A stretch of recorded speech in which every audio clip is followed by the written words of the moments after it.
Okay, let's get started.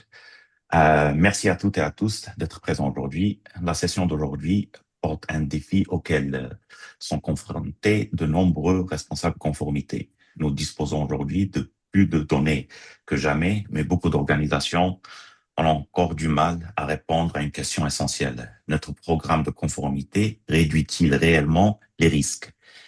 Historiquement, les équipes conformité se sont appuyées sur des indicateurs tels que les taux de complétion de formation, les attestations de politique ou encore les signalements. Ces indicateurs restent importants, mais ils nous indiquent principalement ce qui est déjà arrivé, ou ce qui est déjà produit. Aujourd'hui, nous allons explorer comment les données et les analyses peuvent permettre de passer d'un reporting réactif à une prise de décision proactive fondée sur les risques. Nous avons également le plaisir d'accueillir Sanofi qui partagera son expérience concrète et son parcours dans l'utilisation des données pour améliorer l'efficacité de son programme de conformité. Pour les gens qui ne comprennent pas anglais ou qui préfèrent rester en français, vous avez l'option Zoom en bas d'avoir des sous-titres. Alors, si vous pouvez cliquer sur le CC, les closed captions, avec le arrow, vous pouvez choisir traduire et traduire en français. Une partie de la session sera en anglais. C'est pour ça que si vous voulez que le garder en français, allez-y, faites ça. So for everyone that didn't understand what I said, I apologize. So first of all, thank you all for joining us today. Today's session focuses on a challenge many compliance leaders face. So we have more compliance data available than ever before, yet many organizations still struggle to answer a very simple question. Is our compliance program actually reducing risk? Traditionally, organizations have relied on metrics such as training completion rates, policy attestations, and hotline reports. While these metrics remain important, they often tell us what has happened rather than what's happening next. Today, we'll explore how organizations can use learning analytics and compliance data to move from reactive reporting to proactive risk-based decision-making. We're also delighted to be joined by Manal from Sanofi, who will be sharing their experience and their journey in leveraging data to improve compliance outcomes. Oh, apologies. Great. So before we begin, just a few housekeeping points. We'll be running 2 interactive polls during today's session, and we'd encourage everyone to participate as your responses will help shape the discussion. Please feel free to submit questions at any point using the chat function in either English or in French. We'll either address them during the session or save them for the discussion at the end. And finally, to ensure the best audio quality for everyone, please remain muted unless you're speaking. So in terms of today's agenda, we'll start by looking at why many compliance teams are moving beyond traditional metrics and adopting a more data-driven approach. We'll then hear directly from Sanofi and learn how they have leveraged learning analytics to improve compliance program effectiveness and support better risk-based decision-making. And finally, we'll conclude with an open discussion and a Q&A. With that, let's begin by introducing today's speakers. So my name is Sam Lebrun. I'm the Director of Partnerships at LRN and will be moderating today's session. Joining us from Sanofi is Manal Al-Mutamessik, Global Project Lead for Ethics and Business Integrity, Learning and Principles. Manal has been instrumental in Sanofi's journey to transform compliance learning from a traditional reporting exercise into a strategic source of risk intelligence. Today, she will share how Sanofi has leveraged learning analytics and compliance data to drive better decision-making and program effectiveness. We are also joined by Dr. Guillaume Kasilova, Senior Ethics and Compliance Advisor, LRN. So Guillaume works with organizations globally to strengthen ethics and compliance programs and will bring additional perspective and a wealth of expertise to today's conversation. Thank you both for joining us today, and I'm looking forward to this discussion, which will be very practical and very insightful. So we'll be starting with a poll question. Over to you, Guillaume. So, welcome everyone. Let's start with this question to set a bit the tone. How often do you report on your compliance program? If it's monthly, quarterly, biannually, yearly, or longer than that. The idea here is that there is no wrong or right answers. We are just curious to understand a bit better aerodynamics and put data in the center of the discussion.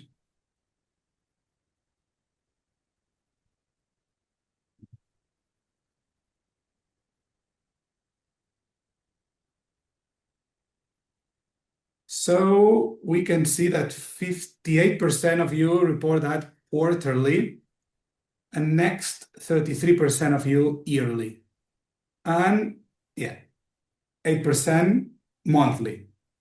So we can see a clear trend on quarterly reports. I would say that that's a good indication across industries, the quarterly reporting. Let's move to the beginning.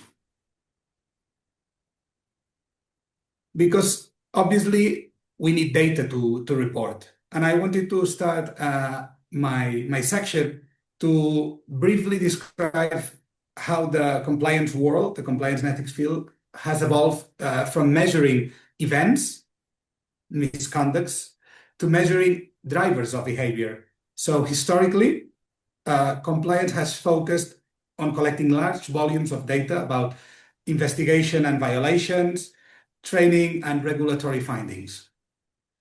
But when we think about that, can you confidently demonstrate with that data how the program reduced specific risks today? Or is more a defense, defensibility approach to say, we at least do this? I think that the basics indicators that I mentioned all are lagging indicators, and that's important. They tell us what already happened, so the risk already materialized. The impact, economically or reputational, already has taken place on your organizations. So it's normal and natural that organizations have started asking themselves what predicts misconduct before it happens. And that has led to the emergence of most or more advanced data analytics and behavioral measurements to assess the impact of the compliance program. And compliance and ethics is not alone with this shift from reactive to data-driven.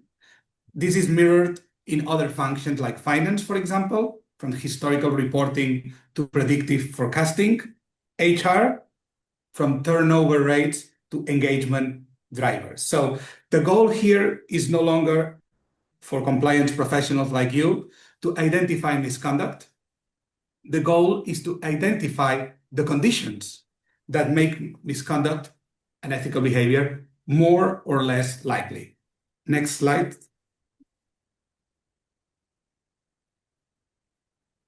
So we can see that organizations tended to measure effort, no impact. How we could describe this? Basically, a lot of companies, based on regulators' guidance in the past, they focused on completion of trainings, the participation, but not wondering about understanding, knowledge, or behavioral change, policy attestation. They reflect if people clicked or not. Again, not a lot about understanding. And here there is a lot of research actually about policies, that it doesn't matter if it's 1, 10, or 100 pages. The result was that people acted, based on their previous moral schemes rather than the policy changing the behavior. And then also there were the reports received. Numbers of reports, benchmarking of number of cases per employee. But obviously, if we use these metrics that many companies still use, we can get to the scenario of 100% training completion, 100% policy certification, but still the organization can experience corruption, harassment, fraud, or conflict of interest. So here we have another question that we need to ask ourselves is not if we invest, if we do things. Not still the if we invest or we do enough on terms of compliance.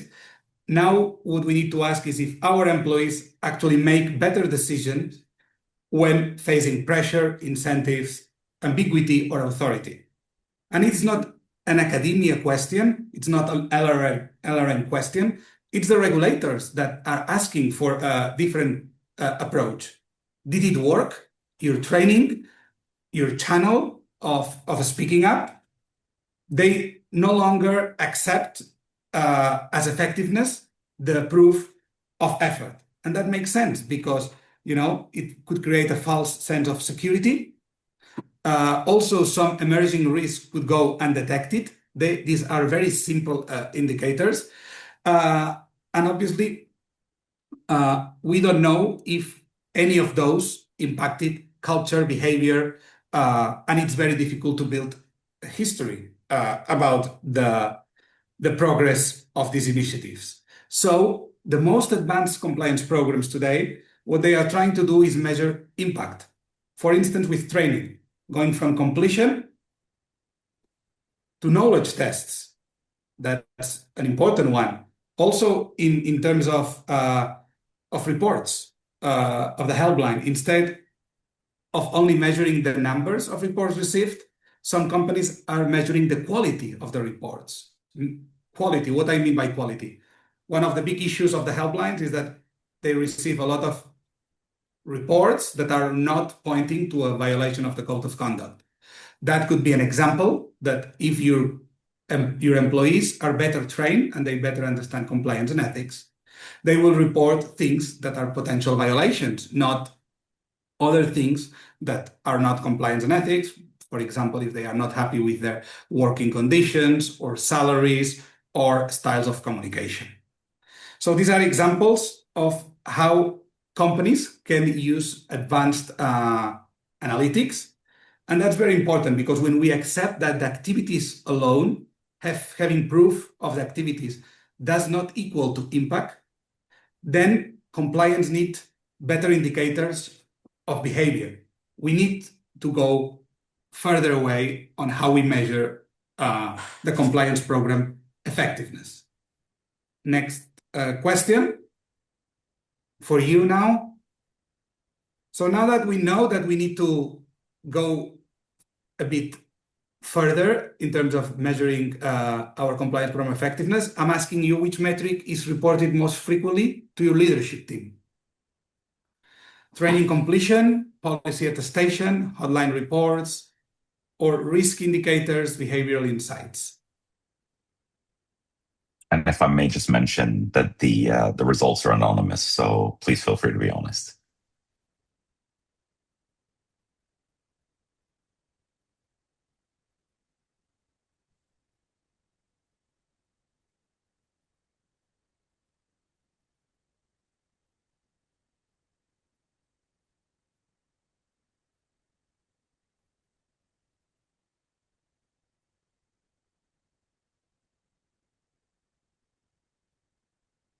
So training completions and hotline reports. Hotline reports, 62%, and training completion, 38%. I'm very surprised, no policy attestation or risk indicators, behavioral insights. That's interesting because all of us, I think, in our organizations, we are in this process of evolution, from data analytics perspective, just not to mention AI. So let's use this data point to go to the next slide that is about risk indicators and data-driven compliance. The only indicator in the previous question that was data-driven compliance that helped us to predict, to forecast the future is the last one. Risk behaviors, culture, insights. That is what is called leading indicators. So from retrospective metrics to predictive signals that anticipate the risk. That's the key word, that we are able to anticipate risk. What happened when we don't use leading indicators? For many years, the organizations assumed that because there was no visible misconduct, the compliance program was effective. But remember, the absence of evidence is not the evidence of absence. For example, lack of hotline reports in one department does not necessarily mean that the employees feel safe speaking up. Maybe a bit the contrary, if the average of the company of reporting is quite high. So what happened is that often we measure outcomes that are too late, like the completion training or the investigations, too rare or incomplete to provide a reliable picture of the organization behavior. So rather than focusing on those outcomes, the new approach to compliance is to focus on leading indicators. And I will mention the most important one, that is the cultural conditions associated with ethical conduct. Why culture is so important? There is a lot of research that proves that ethical culture helps prevent unethical behavior and also promotes ethical behavior, such as speaking up. Examples of conditions of the culture, of an ethical culture, that there is trust, there is psychological safety, there is organizational justice, there is leadership modeling, there is transparency, and there is principal performance. These are some of the dimensions. We use them at LRN to do our ethical culture assessments, but in the world, in the academia, exist other ways to measure ethical culture. I think that the important point here is, are you measuring your ethical culture?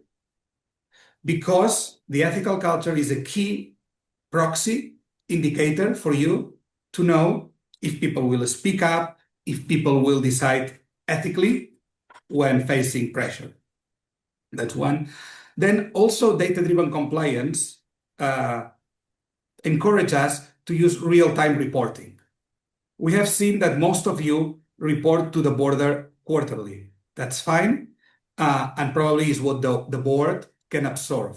However, from the compliance team perspective, moving from quarterly reporting to dynamic dashboards really help us, because the risks evolve so fast than reporting cycles. So an issue can appear in a quarterly report, but the misconduct may already occur, employees may already left, and regulators may already be involved. So it's important to have this real-time knowledge of your data. And then we have also the connected risk signals. This data-driven approach to compliance, we have to acknowledge that any single indicator can be misleading.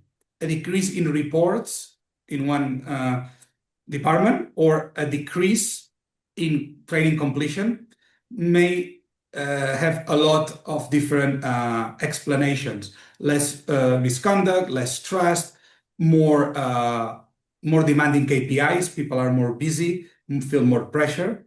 So when we use more than one indicator, that is called triangulation, helps us to understand the context of that indicator.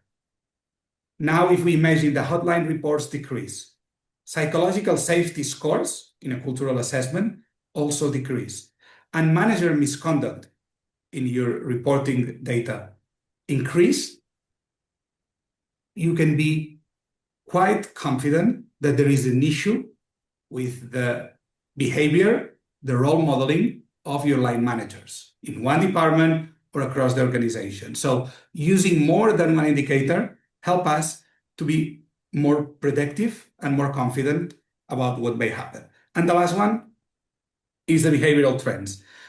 With a data-driven compliance approach, we want to know who, when, how employees interact with the program, and also the why.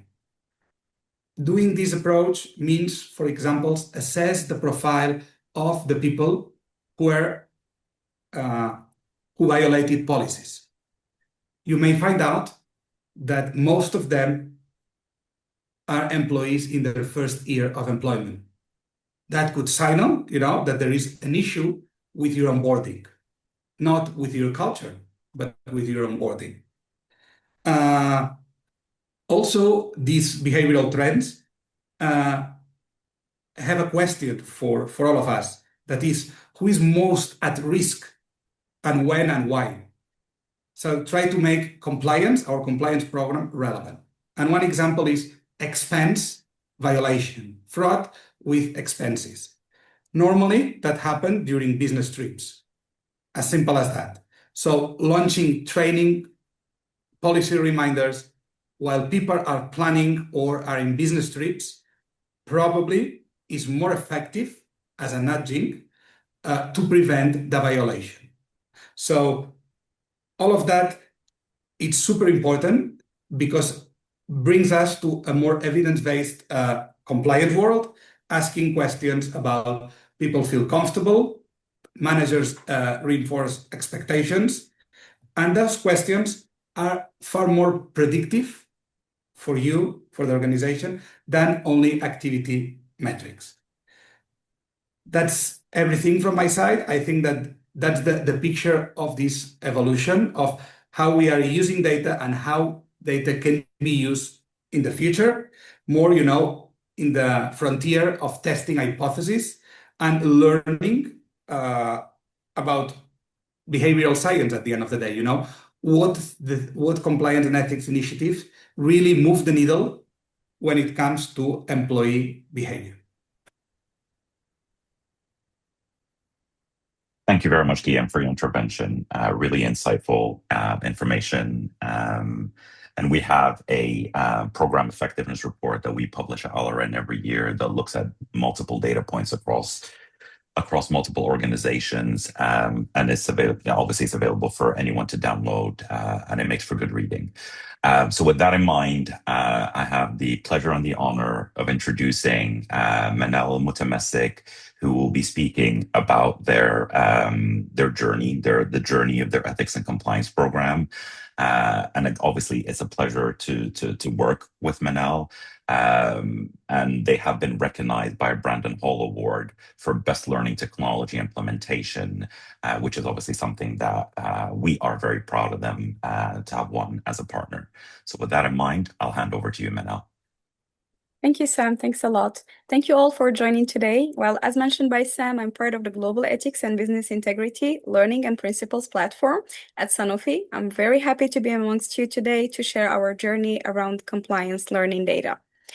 I think many of us in compliance and learning roles have felt at some point that we collect mountains of data. Our dashboards are full, our reports are comprehensive, but the uncomfortable question remains, are we actually using that data to reduce risk and make more effective decisions? Or are we just reporting on activity? So over the past few years, my team and I have been on a journey to answer that question honestly and to fundamentally change how we think about compliance learning data. Today, I want to share that journey with you all and the way it transformed how we are partnering in the organization with our risk owners network. So let's dive in. If we move to the next slide, I wanted just to give you a quick context on the scale because Sanofi is a global biopharma company. We have around 90,000 employees operating in over 100 of countries, 5 therapy areas, world's largest vaccine manufacturer, patient-first, mission-driven by science and integrity. So needless to say that when you're operating in this scale across that many geographies, cultures, and regulatory environments, compliance learning is not just a nice to have, it is a critical risk management tool.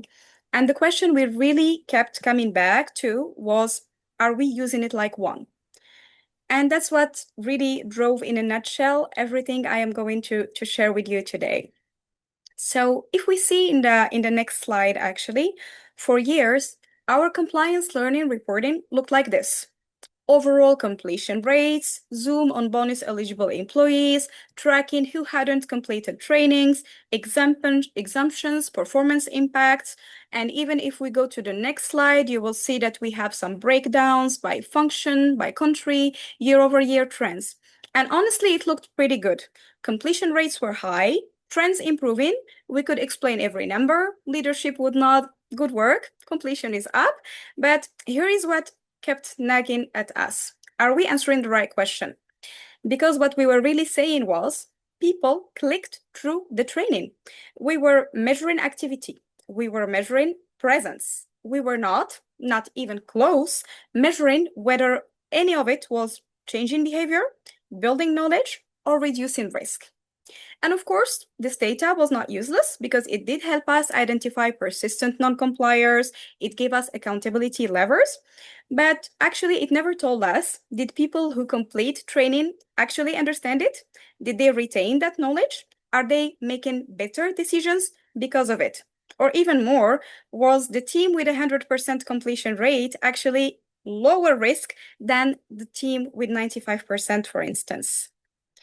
So this is transitioning me actually to the next slide, because we had to face the truth. High completion rates do not equal low risk. And a team can really be at 100% training completion and still be your highest risk team. Traditional metrics will never show you that because they are not designed to. They are measuring activity, not effectiveness. They create, as said by Guillaume, a false sense of security. And this is the most dangerous part. When your dashboard looks green, you stop asking uncomfortable questions at some time, and you might miss those emerging risks before they surface. So what did we need instead? We needed some leading indicators, not lagging ones, to know what's happening even before the risk materializes. We did need also some behavioral signals, evidence of how employees are actually thinking and deciding, not just whether they clicked complete. Risk intelligence also that would enable the action, because data that a risk owner can look at and say, I need to do something about this now. And of course, as you might guess, this shift wasn't a single decision. It was a gradual evolution in how we thought about what compliance learning is for. And moving to the next slide, here I can share with you what does our new approach around compliance learning data analytics look like. Let me walk through those stages. The stage one, we started with a comprehensive data collection across all learning stages, not just the completion, every meaningful interaction, pre-assessment, knowledge final checks, the time on task, the question level performance, the satisfaction, the sentiment. We are building here a rich picture of the learning experience. And I have to say, our partnership with LRN Reveal has been instrumental in making this possible. And we have won that award thanks to that fruitful partnership. The stage two is identifying knowledge gaps and risk patterns. This is where it gets interesting, in my opinion. We're not just looking at averages, we're looking for patterns. Which questions are people consistently getting wrong? Which topics show declining performance year over year? Where are the outliers? Teams, regions, functions that look fine on completion, but show concerning knowledge gaps. It leads us to the stage three, which is actually how to translate all those elements into targeted actions in agreement with the global risk owners. Because this is the critical step, the one that separates data collection from data use. We take those insights, we sit down with our global risk owners. Well, in Sanofi, we have like 35 or more of those. And we are just telling them, here is what the data is telling us. What does it mean for your risk priorities? What do we do together about it?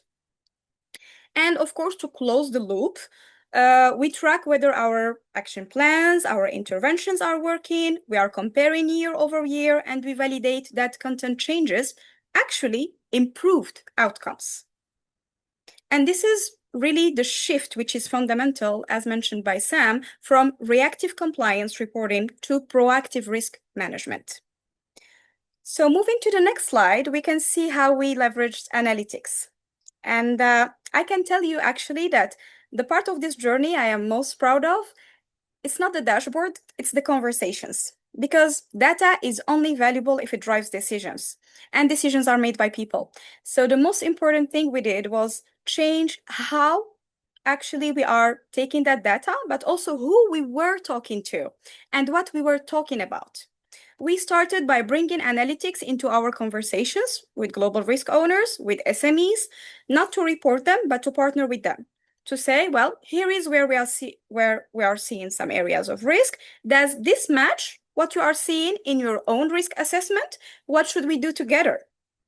And concretely, what did that partnership look like? To give some concrete examples, it could go from content improvement, like we needed to revise some question formats, learning approaches based on existing learnings post-deployment analytics. And when we saw that data told us something is going wrong, we fixed it faster than usual. Learning experience optimization, this means that we implemented, for instance, test out and test down capabilities, what we call here know it, show it approach. This saved employees hours while ensuring those who need training actually got it. Also, we measured impact. We tracked improvements in knowledge and behavior over time so that we could show our adding value to the risk owners. And more strategically, this kind of data started driving our learning strategy for the next year, for the next couple of years, because we took those high-risk areas and we shaped our learning strategy around them for the coming periods. And for me, that last point is important because not everything needs a training, and data helps you to know the difference. Okay, moving to the next slide, I can give you here just really a quick overview of what is our matrix framework, what are we actually measuring. So we have several dimensions. I just picked those ones. The completion rates, the classic one, yes, we still measure this, but it's now the floor, not the ceiling. It tells us about the overall engagement, about the potential barriers to access. The test out success is powerful. It does tell us what employees already know before they take the training. It reveals the prior knowledge. The completion time, here we are looking at the content, whether it has the right length. Are people rushing through? Are they spending too long? Is there any confusion? So we use time as a signal. Same for the knowledge check performance. This is where really it starts to be real because we are measuring the retention and the content effectiveness. Are people understanding what we are teaching them through this content? We're also looking at the correct answer rate. It gets useful because we go question by question, which specific concepts are people getting wrong? And also we are trying to detect knowledge problems on the way. And finally, we look at the satisfaction score, but also at those qualitative comments that measure the learner sentiment from neutral to positive to negative. So for me, the key insight from this slide is that none of these metrics alone tells you much, but together they will tell you a story, and that story is about risk. So we are measuring what matters, not just what's easy to count, if I might say. On the next slides, actually, I will try to bring this to life and bring you some real examples from our learning experiences in the last couple of years. And I will start with our test out approach. So here, as I said, we implemented the know it, show it pre-assessment across our compliance courses, giving employees the opportunity to test out of content they already know. What did the data reveal? More than 90% of employees took the pre-assessment. That alone was remarkable. We expected more to skip it. And of those who took it, 61% passed or partially passed. So think about what that means. 61% of our employees already had sufficient knowledge of the content before taking the training. And in terms of impact, for a scale like Sanofi, it's approximately 48,000 hours of employee time saved across the organization in a single training cycle. On the other side, and this is equally important, the employees who failed the pre-assessment went through the full learning journey because they needed it. So for me, that is an illustration of risk management because we are no longer in that check the box compliance. Moving forward, I have another example in the next slide that taught us something unexpected. And it's a good reminder that data doesn't always tell you what you will think it will. Here we were looking at the effort required to complete a learning. And how do we measure it? With one KPI, the number of attempts employees needed to pass the knowledge check. Here I am zooming on a specific course on the code of conduct and one lesson about the good operating practices model. What the data revealed is that nearly half of learners required 4 or more attempts to pass. Your first instinct might be, well, that's a knowledge problem. People don't understand the topic. But when we dug deeper, we found something different. The issue wasn't primarily knowledge, it was question design, the format. Multiple select versus single answer was creating a confusion. We added to that the language that wasn't clear enough because we are translating our courses to 19 languages to cover all our target population. So what did we do about it?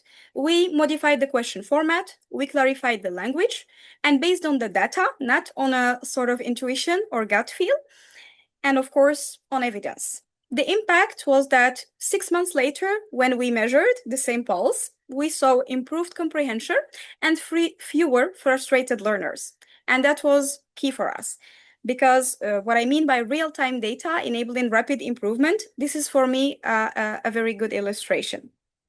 I have a next example for you guys also to show something that I think genuinely is powerful on the next slide. It's the ability to close the loop and validate that your improvements actually work. So what did we look at here?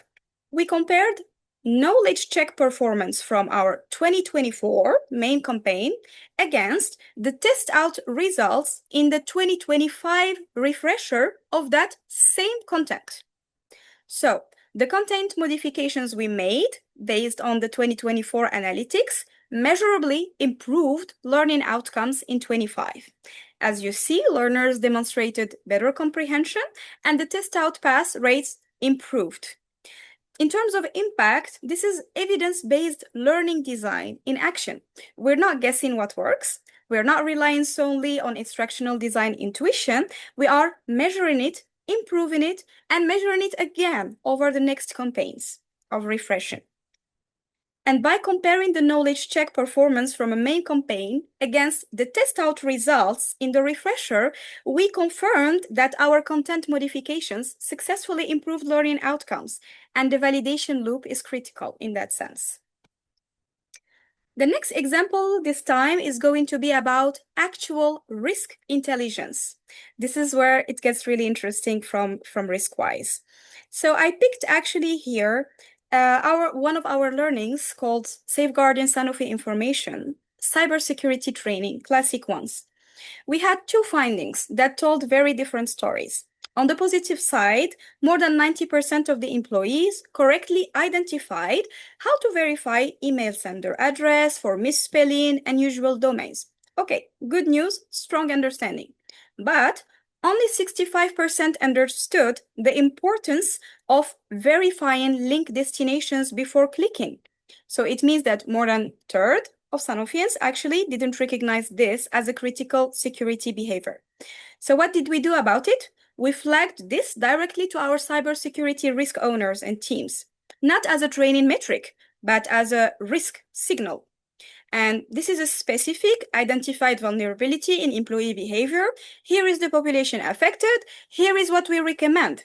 And in terms of impact, risk owners could target their communications, their awareness campaigns, their technical controls to address a specific data identified gaps. And this is the shift I keep coming back to. We're not just reporting on training, we're informing risk management. And that changes the conversation entirely with risk owners, with leadership, with the board. I can move to the next example now, which is maybe also on a similar topic about data privacy knowledge gaps. So here, this is about our data privacy training. And I picked it actually because it illustrates something subtle but really important about how people think about compliance concepts. We had a scenario-based question asking employees to identify what counts as personal data. And we presented them with 8 choices and they had to pick. We have here 2 findings. One is a risk flag and one, what we call internally, a missed opportunity flag. The risk flag is employees who did not recognize that information related to individuals' actions on the web constitutes personal data. That's a genuine gap. Okay. But the missed opportunity flag is equally interesting. A significant number of people incorrectly identified device model information as a personal data while it actually isn't. So we have employees who are both underinformed and overcautious in the wrong areas. So we use that. What did we do about it? We use a threshold approach. If fewer than 60% of learners correctly identified an item, we flagged it as a high risk. If between 60 to 90%, medium. And we did track also the missed opportunity to give back also that sort of feedback to our board, to our compliance committee, and also to our risk owners network. So in terms of impact, I do think it's powerful because the risk owners have a precise map of where data privacy understanding is strong and where it is weak, and it does help them to better manage risk in their own area of ownership. I will move to the, I think, final example I had to share. And I wanted to close with that example because it's one that shows the breadth of what analytics can do. Because this goes beyond regulatory compliance into something more human, the culture, just like it was rightfully also emphasized by Guillaume earlier.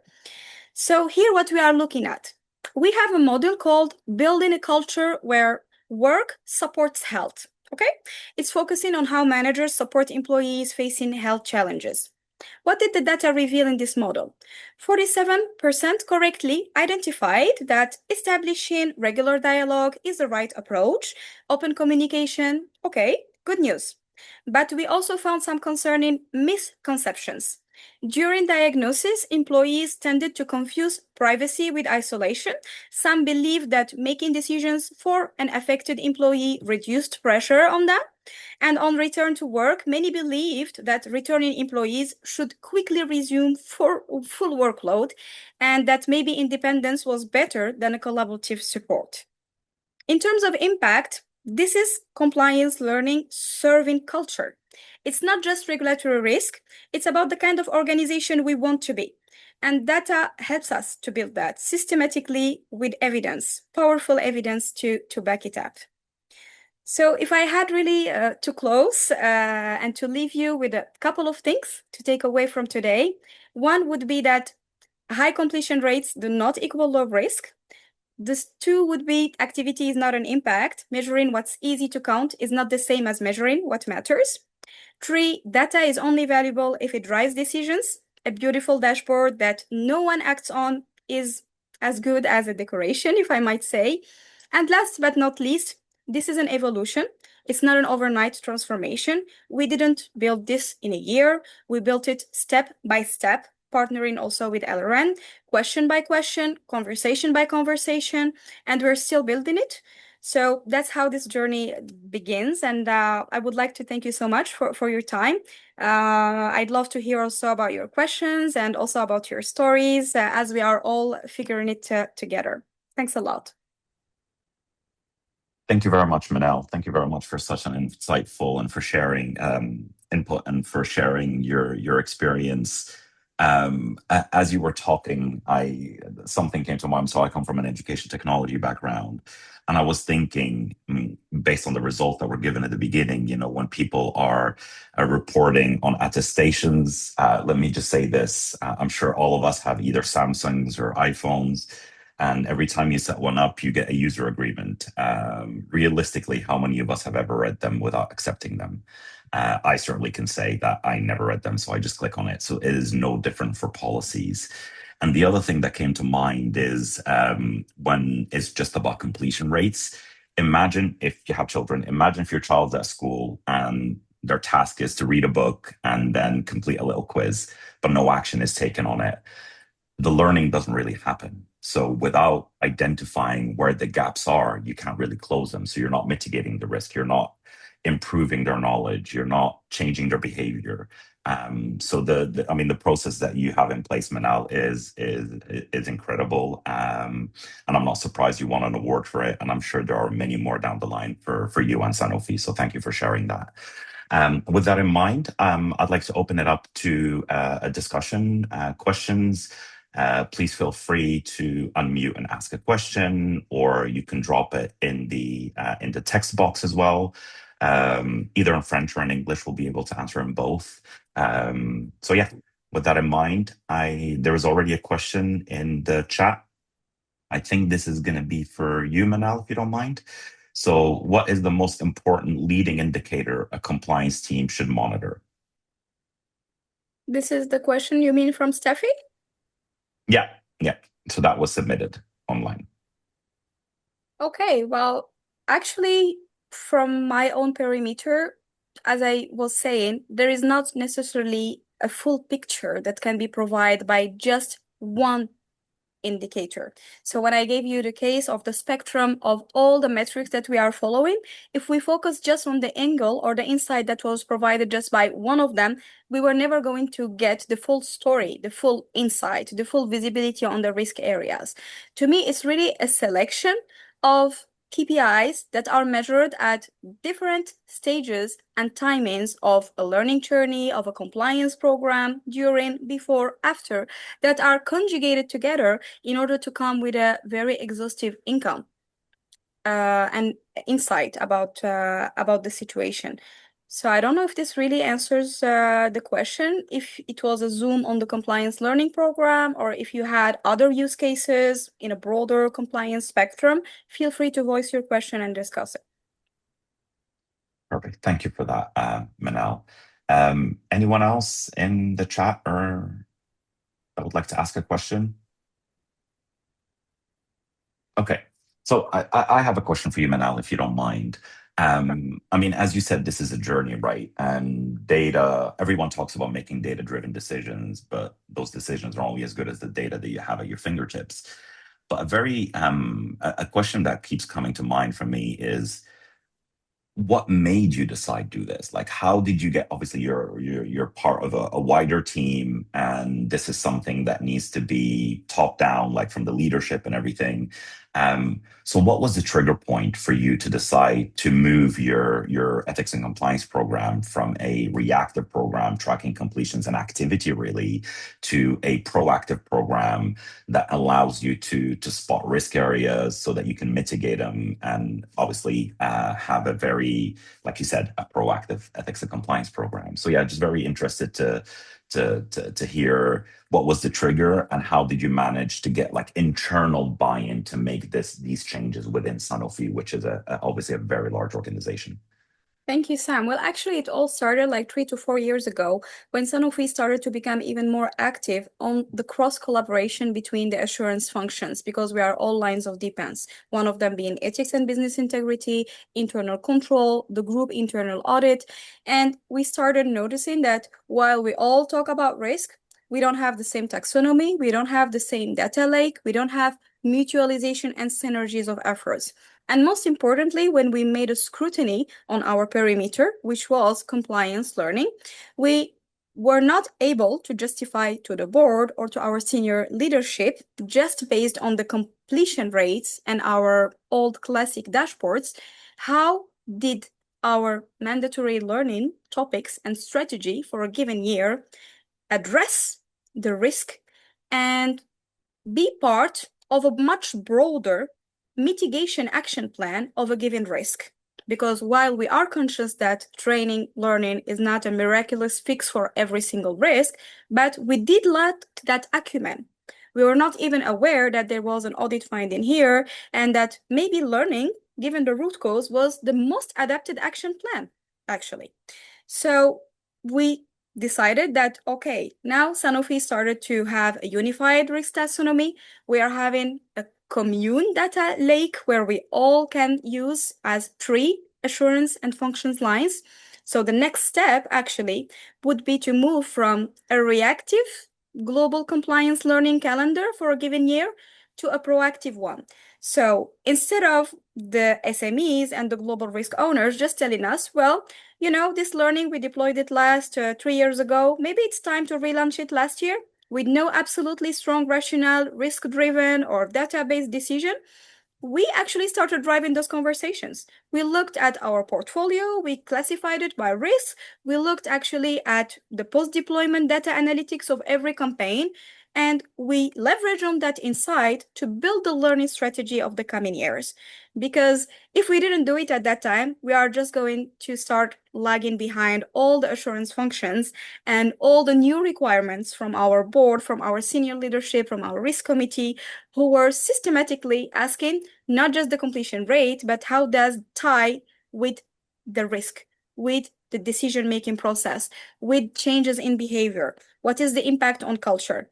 And it took really little time to realize that, okay, our tools now, they are good for reporting maybe once in a year on the completion and maybe on the disciplinary, the sanctions, the bonus impacts. But on a day-to-day basis, we definitely needed more. Wow, that's amazing. Thank you for being so candid with your responses, Manal. So we have a couple more questions in the chat. One of them from Elia, and the question is: did you identify any link to misconduct based on the findings from learning data? Yes, we did, because actually in Sanofi, what we identify as compliance learning is not limited to the very classical compliance scope. Okay, we have anti-bribery, anti-corruption, conflicts of interest, and so on. And through those ones, we were actually able to flag some missed opportunities or some risk areas that are related to misconduct.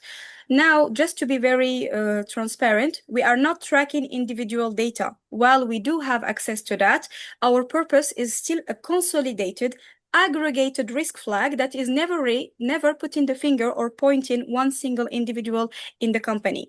But we do have some encrypted process for things like phishing. So, for example, our approach around phishing is that our corporate cybersecurity team is launching phishing tests 3 months in a year. Everyone is targeted. Either you have the right reflexes and you don't fail that and you succeed that test, or either you fail once, twice, oops, you failed twice, you are going to get assigned systematically a compliance learning on how to detect phishing emails. And for example, that is also a proof that we are taking from the learning approach and from the campaigns, because it's an annual campaign, the list of people who failed, and we are identifying them according to their evolution as either compulsive clickers or repeated offenders, and even giving that data to the risk owner so that they do some more targeted, more fine-tuned action plans. Maybe it's not just a learning, maybe it's a really one-to-one exercise with those teams, with those geographies, with those functions that have the high rate of compulsive clickers. So I hope this answers your question. Thank you very much. And I love your term, compulsive clickers. I think I know a few of them, maybe even myself. We have I think you've answered the question. Elia says, thank you. Thanks for your question, Elia. There was another question from Sebastian. So the question is, thank you for sharing your experience. How long did the journey take to go from static reactive metrics to proactive flexible metrics? And a side question to that is, did you start small and expand, or did you start changing the entire metric at the same time? Thank you for this question, Sebastian. Well, actually, this is a partnership with LRN. It has been more than 3. I think we are already on our 4th year, in which actually we have a full partnership on our compliance learning with LRN. And this includes a component of post-deployment data analytics, meaning that our team, our platform, has access to all our learning campaigns that are deployed. We get to see the pre-assessment data, the test out, the knowledge check, question by question, scenario-based interaction answers, correct statistics, graphics. And actually, it was possible for our scale, which is really 90,000 employees, more than 50 GCL deployed per year, only because of that technology. And I do believe that the way we collaborated, because at the very beginning, there was a learning curve, of course, and there was also an adaptation and a customization maybe for our needs from the LRN team. We shared actually what are the insights that are key and critical for us, and they of course showed us how to get those insights from their existing technology. And I have to say that if we were able to win that award last year, it was really because of that fruitful partnership, because there was the technology on one hand and the way we used it and leveraged it to completely shift the positioning of compliance learning from something which is reactive to something which is purely risk driven. And today I can say that we have a global risk owner network. It's like 35 to 40 people who meet every quarter, and they systematically invite us as speakers with a slot to actually give them insights of what do the data from our recently deployed learnings tell about risk. Accordingly, what actions should be taken? Awareness campaigns, modifying the code of conduct, any action on an existing global operating procedure or principle document. It helps us to arbitrate on what are the learnings that are high priority to deploy in the next quarter, in the next years even. And I have to say that without the technology, we would have struggled, because you are very accurate and relevant, Sebastian, when you mentioned that maybe we could have started small, because if we didn't have an external partnership with our limited resources, I'm sure we would have started small. Thank you. I think you've answered Sebastian's question. Thank you for that, Manal. Really appreciate it. And one of the things that I just also wanted to bring up is I'm sure all of us have sat through compliance training, especially when you get the same course year and year and you're completing the same questions and everything else. So the pre-assessment they spoke about, Manal, I can't emphasize how important that is as well, because then you're targeting the gaps in knowledge instead of them having to sit through another 60-minute course, for example. So it obviously it makes it more relative to the end user, and it obviously reduces content fatigue, which I know is a big problem for a lot of compliance programs, especially if it's a kind of box ticking exercise. I know we are at time, so I want to thank everyone for their time today. I hope you found this session useful. We will be sharing the slides with everyone that's registered, as well as the recording. And we are also setting up a LinkedIn group where we can bring compliance leaders together to share experiences. We would be happy to share some of the data from our findings in that group, and just create a bit of a collaborative group where people can ask questions with other colleagues, especially that, as you guys know, the compliance team tend to be siloed within their own organization, nonetheless outside of their organization. So with that in mind, I want to thank Manal profusely for joining us today, for speaking about their experience, Guillaume for adding his insights, and all the attendees for making the time to join us. I hope you found the session useful, and hopefully we will see you again at a future session. Thank you very much for your time, and have a lovely rest of your day.